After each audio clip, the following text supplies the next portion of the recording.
Continue down the front of the building, showing the reconstructed position of the windows and the condition of the boxes along the Elm Street side of the building. And end with a view out of this window.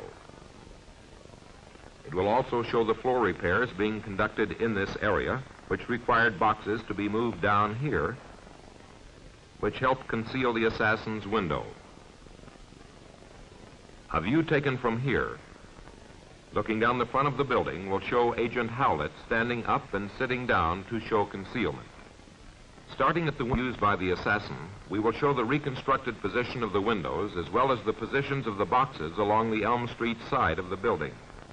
You will notice that the first two sets of windows shown in this scene offer considerable protective cover for hiding someone, while the rest of the windows along Elm Street are clear of any boxes.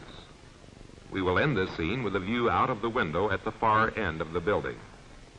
The motorcade was in the center lane of Elm Street in front of the flowers on the right when the president was shot in the head, and about 85 feet to the left of the flowers when he was shot in the neck.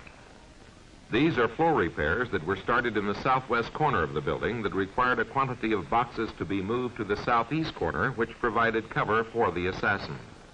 Employees of the schoolbook depository were placing plywood over the old floor whenever they had time between filling orders.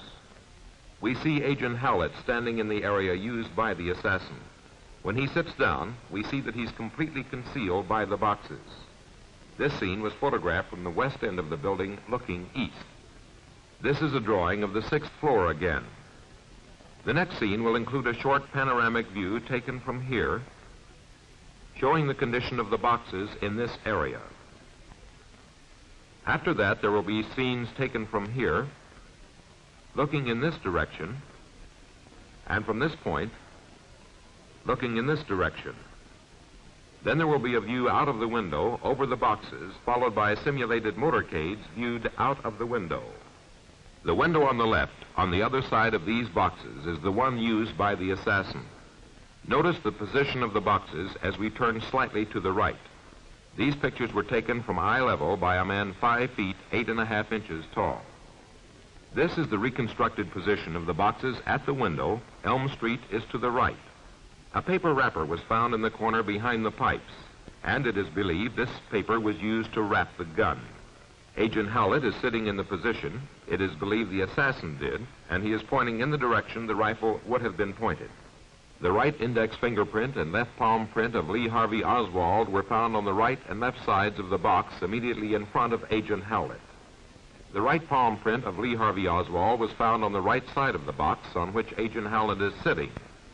Howlett is pointing in the direction the rifle would have been pointed. Notice how low the window is to the floor. We look out of the window over the reconstructed position of the boxes for a few seconds before we remove the boxes to photograph the simulated motorcade. This is a simulated motorcade as it turns from Main onto Houston Street.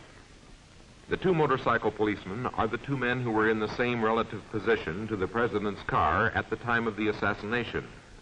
They assisted in determining the approximate speed of the president's car during the filming of these scenes. As you will notice in this scene, the turn from Houston onto Elm Street is quite sharp. The two motorcycle policemen said the turn was so slow they had trouble keeping their balance. In a moment, you can see the tree blocking the view of the car for a split second. The shot that struck the president's neck occurred shortly after the car comes into view from behind the tree, and the shot that struck his head when he was about 85 feet down the road. This is a photograph from the reenactment made for the President's Commission using the Secret Service follow-up car. The two men have been positioned in the locations of President Kennedy and Governor Connally as closely as possible by use of the Zapruder movie. The scope crosshairs are located at the entrance point of the shot that struck the president's neck. Notice the position of the man simulating Governor Connally. The commission concluded that the bullet that exited the president's neck entered Governor Connally. This photograph shows the reconstructed positions of President Kennedy and Governor Connally at the time the bullet struck the president's head. This view of the simulated motorcade is through a 4-power, 18mm Ordnance Optical Incorporated rifle scope, the same make and model scope that was used by the assassin. You can see the degree of amplification offered by the scope by looking at the people outside of the scope as well as the parked cars. It is impossible to show in a movie the scale dimensions of everything exactly as observed out of the window due to the various distances from projector to screen. However, these scenes viewed through the scope give you the same field of view as that the assassin saw through his scope. No attempt was made to keep the crosshairs of the scope on the exact points the shots entered the president. The car used here is a Lincoln Continental convertible, which is considerably shorter than the president's car. Also, the fact that Governor Connolly, seated in the jump seat, would be closer to the president and a little more to the left than the man seated in the front seat of the car in these scenes. This is the simulated motorcade in slow motion. The commission report says there was no indication that a bullet struck any part of the interior of the presidential limousine, with the exception of the cracking of the windshield and the dent on the windshield chrome. Neither of these points of damage could have been caused by the bullet which exited the president's neck at a velocity of about 1,775 feet per second, as determined by test. If the trajectory had permitted the bullet to strike the windshield or windshield chrome, the bullet would have penetrated it and traveled a substantial distance down the road, unless it struck some other object en route. Therefore, the bullet probably passed through Governor Connolly's body, and a subsequent shot penetrated the president's head. No other shot struck any part of the automobile, and 3 shots were fired. So it follows that 1 shot probably missed the car and its occupants. The evidence is inconclusive as to whether it was the first, second, or third shot that missed. Tests conducted for the President's Commission indicated that 2.3 seconds was required to operate the bolt-action rifle between shots. Keep in mind that projector speed will vary, so the times may vary slightly. But immediately following this scene, we will have a scene 5.6 seconds long. This is the longest time span the Commission report stated in which the assassination could have occurred. The scene will start as the car exits from behind the tree and end 5.6 seconds later. There will be a beep tone at 4.8 seconds, which is the shortest time span the Commission report stated in which the assassination could have occurred.